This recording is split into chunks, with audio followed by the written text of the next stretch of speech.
ఈరోజు జరుగుతున్న ఈ ప్రత్యేక కార్యక్రమంలో ఆంధ్రప్రదేశ్లో 5,000 కోట్ల రూపాయలతోటి 29 జాతీయ రహదారి ప్రాజెక్టులకి శంకుస్థాపన మరి జాతికి అంకితం చేయడానికి ఈ సందర్భంలో విచ్చేసిన గౌరవ కేంద్ర రోడ్లు రవాణా మరియు రహదారుల మంత్రివర్యులు శ్రీ నితిన్ గడ్కరీ గారికి, గౌరవ ఆంధ్రప్రదేశ్ రాష్ట్ర ముఖ్యమంత్రి వర్యులు శ్రీ నారా చంద్రబాబు నాయుడు గారికి, గౌరవ కేంద్ర పౌర విమానయాన శాఖ మంత్రివర్యులు శ్రీ కింజరపు రామ్మోహన్ నాయుడు గారికి, గౌరవ కేంద్ర గ్రామీణాభివృద్ధి మరియు సమాచార శాఖ సహాయ మంత్రివర్యులు శ్రీ పెమ్మసాని చంద్రశేఖర్ గారికి,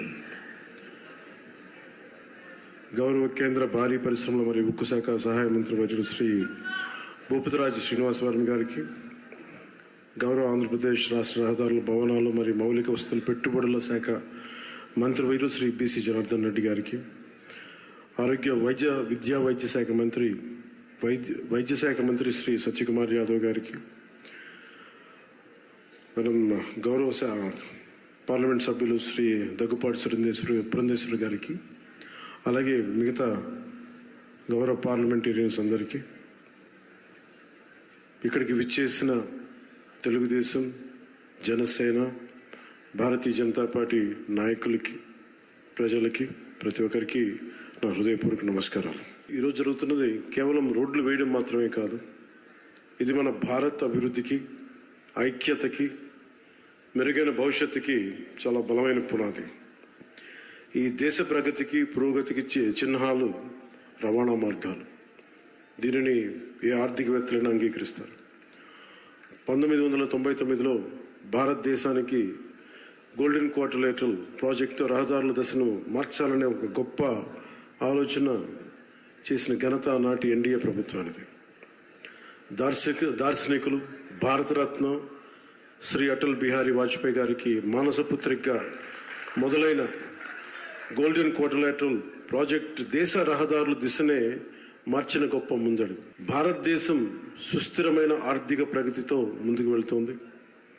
ప్రపంచమంతా నేడు భారతదేశ సంతులిత ఆర్థిక వృద్ధిని చూసి అందరూ ఆశ్చర్యపడుతూ ఉన్నారు. ప్రపంచంలోనే అత్యంత ప్రజాదరణ కలిగిన నాయకులుగా గుర్తింపు తెచ్చుకున్న గౌరవ ప్రధానమంత్రి శ్రీ నరేంద్ర మోదీ గారి సారథ్యంలో భారతదేశం $4.18 ట్రిలియన్ జీడిపితోటే ప్రపంచంలోనే 4వ అతిపెద్ద ఆర్థిక వ్యవస్థగా రూపాంతరం చెందింది. ఇది నూతన భారతదేశ ఔన్నత్యాన్ని ప్రపంచానికి చూపించే ఒక మైలురాయి. వికసిత్ భారత్ 2047 లక్ష్యాన్ని చేరుకునే దిశగా ఇది చాలా గొప్ప అడుగు. ఈ ఎదుగుదలకి అసలైన బలం మౌలిక వసతుల రంగం, ముఖ్యంగా రోడ్లు, హైవేలు. ఈ రంగంలోకి వచ్చిన భారీ మార్పులకి కేంద్ర బిందువుగా ఉన్నది గౌరవ కేంద్ర రహదారుల మరియు రవాణా శాఖ మంత్రివర్యులు శ్రీ నితిన్ గడ్కరీ గారు. ఆయనకున్న దూరదృష్టి, పట్టుదల, పనితీరులోని ఖచ్చితత్వం ఆయనని ఎంతో ప్రత్యేకంగా నిలిపాడు.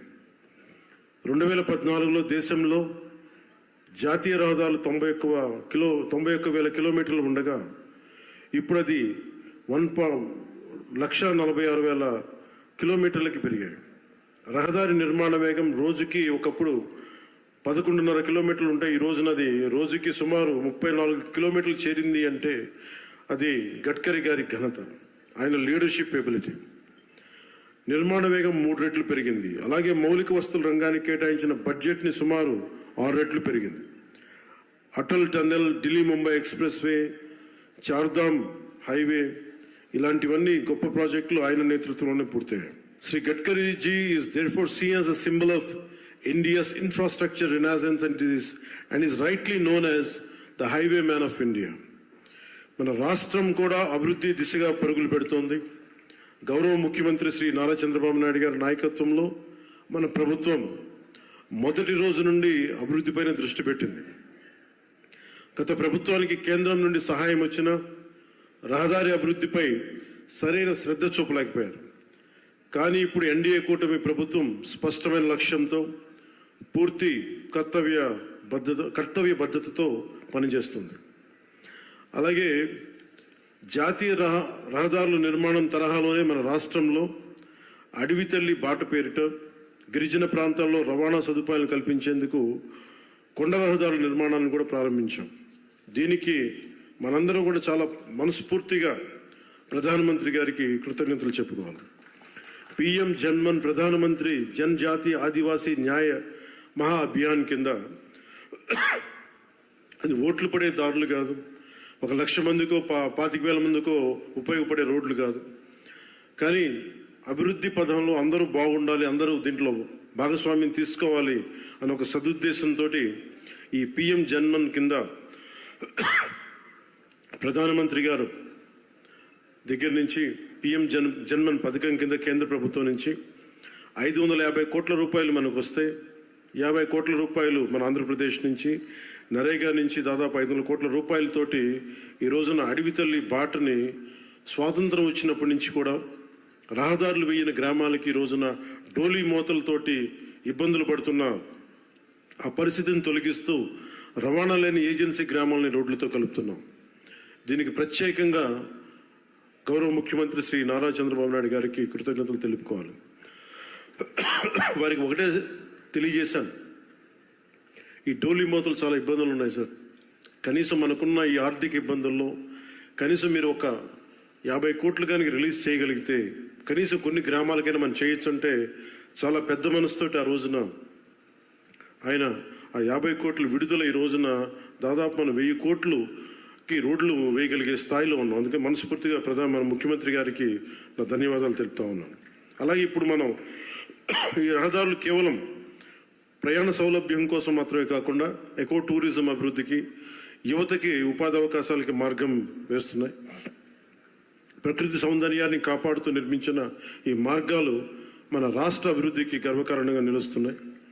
ప్రాజెక్టులు పర్యావరణ సమతుల్యతకు భంగం కలగకుండా ముందుకు సాగేందుకు అటవీ అనుమతులతోనే అత్యంత జాగ్రత్తతో ప్రణాళికలు రూపొందిస్తూ కొనసాగిస్తున్నాం. మోదీ గారి దృష్టి, గడ్కరీ గారి కృషి, గౌరవ ముఖ్యమంత్రి చంద్రబాబు గారి సంకల్పంతో ఈ ముగ్గురి నేతృత్వంలో మన రాష్ట్రం, మన దేశం అన్ని రంగాల్లో పరిగెడుతుంది. అభివృద్ధిపై ప్రతి ఒక్కరు కూడా ఈ భాగస్వామ్యంలో మీరు చేరాలి, అన్ని ప్రాంతాలు అభివృద్ధి చెందాలనేదే మన లక్ష్యం. ఈ మంచి రోడ్ల వల్ల సరికొత్త పరిశ్రమలు, ఉత్పత్తి యూనిట్లు, IT industry, electronic, logistic hubs, food processing parks రాష్ట్రంలోకి వస్తాయి. ఇది రాష్ట్ర ఆర్థిక వ్యవస్థని బలంగా చేయడంతో పాటు దేశ ప్రగతికి మరియు దేశ జీడిపి వృద్ధికి మన వంతు కృషిని అందించడమే లక్ష్యం. ఇవి భారతీయుల ఐక్యతని, సమగ్రతని ప్రతిబింబిస్తాయి. మన ఆత్మబలంతో నిర్మితమైన ప్రగతికి మార్గదర్శక దీపాలు, రేపటి తరాలకి మనం అందించే ఒక బలమైన వారసత్వపు ఆస్తి. ఈ సందర్భంలో నేను మీ అందరినీ ఒకటే కోరుకుంటా ఉన్నాను. గత ప్రభుత్వాన్ని చూశారు, కూల్చివేతలతో మొదలైన ప్రభుత్వం, రోడ్లు వేయని ప్రభుత్వం, కనీసం రహదారుల్లో గుంతలు పూడ్చని ప్రభుత్వం. కానీ ఈ రోజున మన ఇన్ని ప్రతి ఊర్లో కూడా ఊరికి మధ్య గుంతలు పూడ్చడంతో పాటు రహదారులు నిర్మిస్తూ ఉన్నాం. హైవేలు ఈ రోజున గడ్కరీ గారి ఆశీస్సులతో మనం ప్రారంభిస్తూ ఉన్నాం. వీటన్నిటికి కూడా మనకు కావాల్సింది కనీసం ఒక 15 సంవత్సరాలు ఈ కూటమి చాలా బలంగా ఉండాలి. వాళ్ళు ఎన్నో రకాలుగా ఈ కూటమి ఐక్యతని దెబ్బతీయడానికి ప్రయత్నం చేస్తూ ఉంటారు. వీటన్నిటిని మనం కొంచెం జాగ్రత్తగా ఉండాలి, ఎరుగుతూ ఉండాలి. నేను ప్రత్యేకించి ఈ కూటమికి నేను ముందుండి కృషి చేయడానికి కారణం ఒకటి 5 కోట్ల మంది మన ఆంధ్రప్రదేశ్ ప్రజలు దేశ అభివృద్ధిలో చాలా బలమైన భాగస్వామ్యం వహించాలి. ఆంధ్రప్రదేశ్ ఖ్యాతి మొత్తం తెలియాలి. మన వెనకబడ్డతనానికి తిరిగి దాటుకుని అభివృద్ధి పదంలో పరిగెట్టాలని ఒక్క సదుద్దేశంతో నేను చేసిన ఈ ప్రయత్నం ఈరోజు సఫలమై ఈ రోజున ఇంత పెట్టుబడులు వస్తున్నాయి. ఎందుకంటే ఒక బలమైన నాయకులు కావాలి, చంద్రబాబు గారి నాయకులు కావాలి. దేశం మొత్తం ఒకటే తాటిపై నడిపించే బలమైన నాయకులు శ్రీ మోదీ గారు. వీరందరి ఆశీస్సులు ఉన్నాయి, వీరందరి కృషి ఉంది. దాంతోపాటు జనసేన నాయకులకు కానీ, తెలుగుదేశం నాయకులకి కానీ, భారతీయ జనతా పార్టీ నాయకులకి, కార్యకర్తలకి, ప్రతి ఒక్కరికి పేరు పేరున చిన్న చిన్న పొరపచ్చాలు ఏమున్నా కానీ వాటిని మీ స్థాయిలోనే సరిదిద్దుకొని నేను ముందుకెళ్ళాలి, కూటమిని బలోపేతం చేయమని మనస్ఫూర్తిగా నేను కోరుకుంటా ఉన్నాను.